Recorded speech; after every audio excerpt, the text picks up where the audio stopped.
बिस्मिल्लाहिर्रहमानिर्रहीम।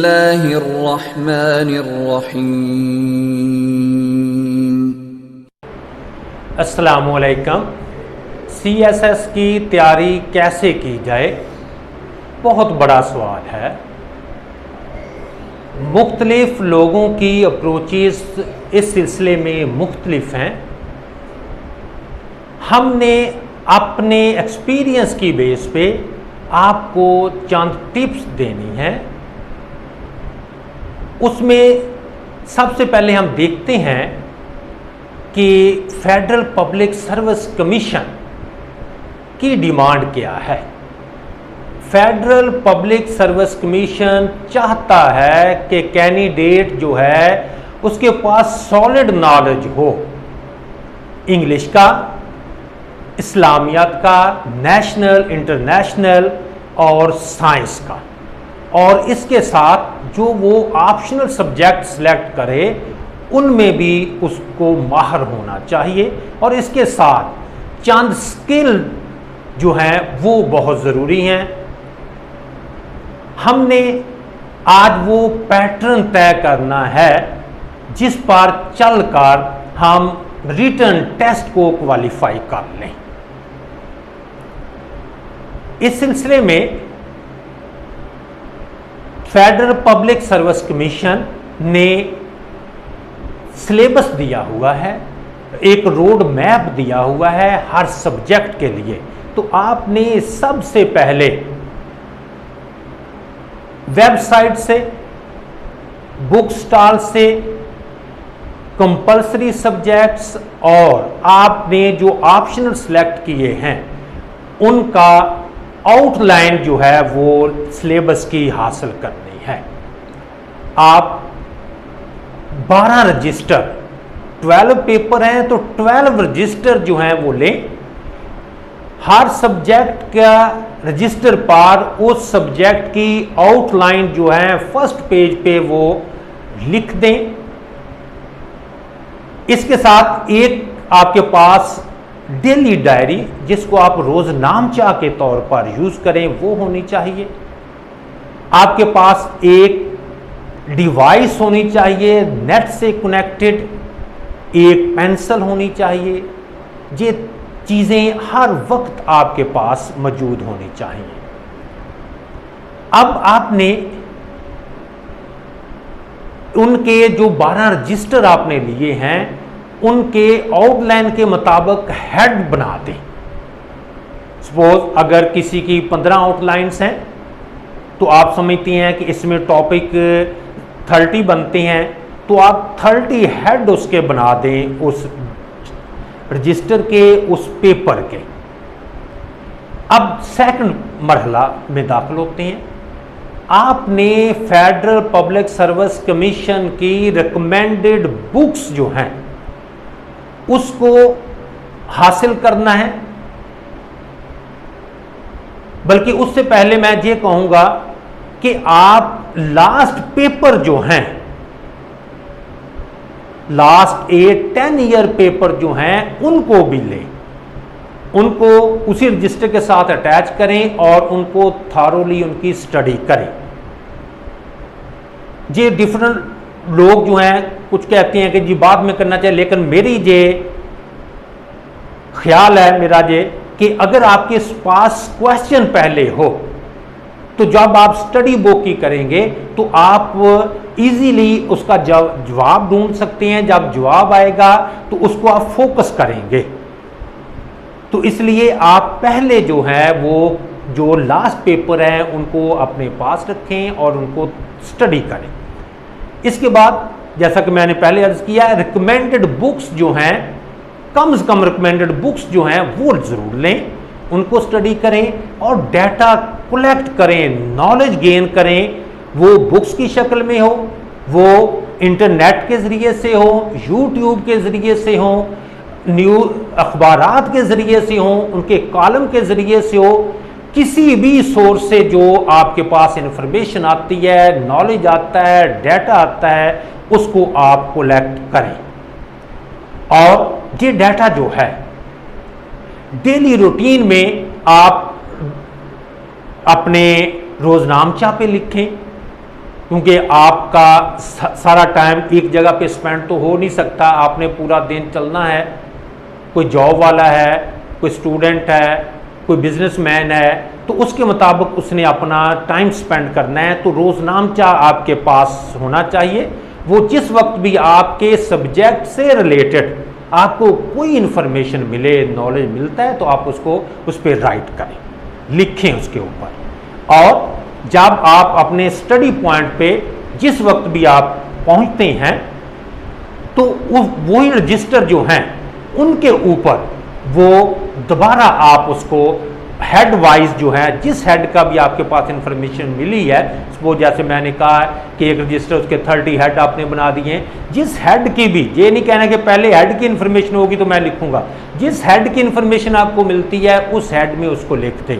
और इसमें एक बात ये रखें, उसको सेंटेंसेस की शक्ल में नहीं लिखना, पैराग्राफ की शक्ल में नहीं लिखना, इन वर्ड्स लिखना है। और बड़ी से बड़ी बात, एक वर्ड में, 2 वर्ड में उसको कंप्लीट करना है। अब एक बात जो बहुत बड़ी बात है, जो सीएसएस की रिटन टेस्ट के लिए जान है, बेस है, हम अक्सर स्लोगन पढ़ते हैं, से नो टू करप्शन, से नो टू ड्रग।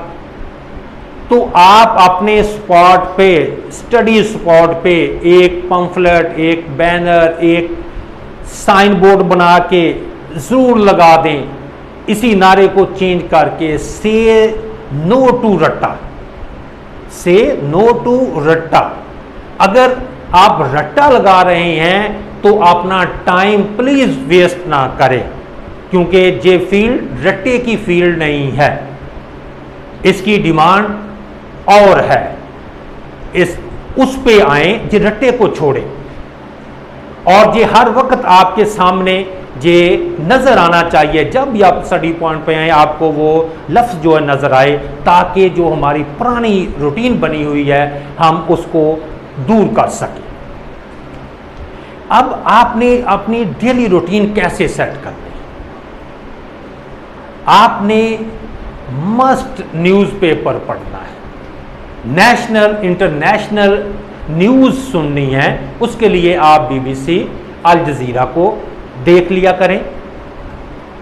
अखबार जो है, इंग्लिश अखबार कोई भी आपकी पसंद का, डांट पढ़े ज़्यादा बेहतर है, और उसमें कॉलम को ज़रूर पढ़ना है, और अपने सब्जेक्ट से रिलेटेड कॉलम जो भी आपको मिले हैं उनको पढ़ें।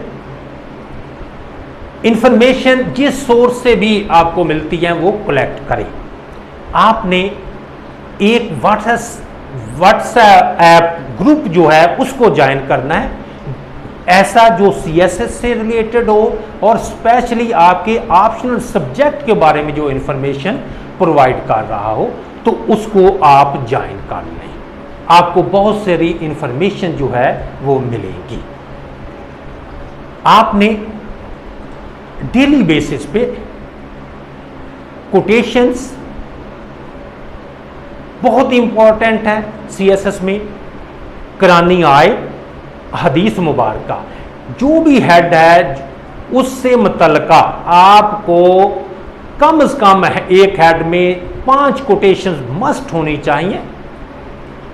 हदीस मुबारका और कुरानी आयत का रेफरेंस भी उसमें लाजमी आप करें जी। इस तरीके से आपके नोट्स जो हैं बन जाएंगे, और आपकी जब ये पूरा सिलेबस कंप्लीट हो जाता है तो फिर आप अगले मरहले में दाखिल होंगे। अब इसको कितना टाइम लगता है, ये सारा सिलेबस कंप्लीट करने में कितना टाइम लगता है, ये आप पे डिपेंड करता है। ये लोग जो कहते हैं 4 माह में तैयारी, 6 माह में तैयारी हो गई है, 2 माह में तैयारी हो गई है,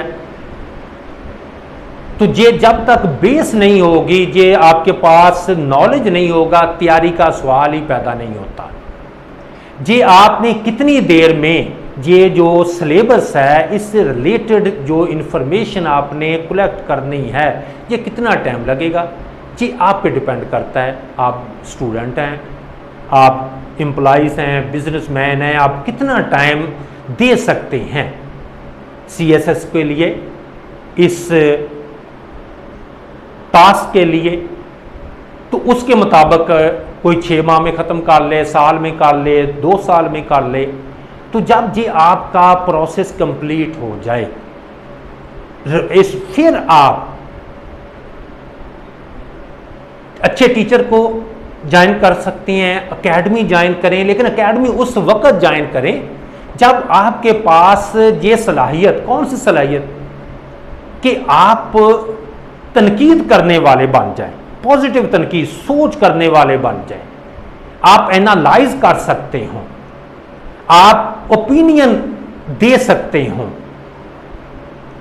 आपका एटीट्यूड जो है वो पॉजिटिव हो जाए, डिस्कशन वाला हो जाए। तो फिर आप ग्रुप में उसको एकेडमी का नाम दे दें, स्टूडेंट का ग्रुप कह दें, कोई भी गैदरिंग जो है CSS से रिलेटेड एक्सपर्टीज जो है वो आप हासिल कर सकते हैं। और फिर आप कह सकते हैं जब ये बेस है, ये साल में बने, 6 माह में बने, 4 साल में बने, फिर आप इसको कंबाइन करके इम्तिहानी नुक्ता नज़र से आप इसको लेके जा सकते हैं।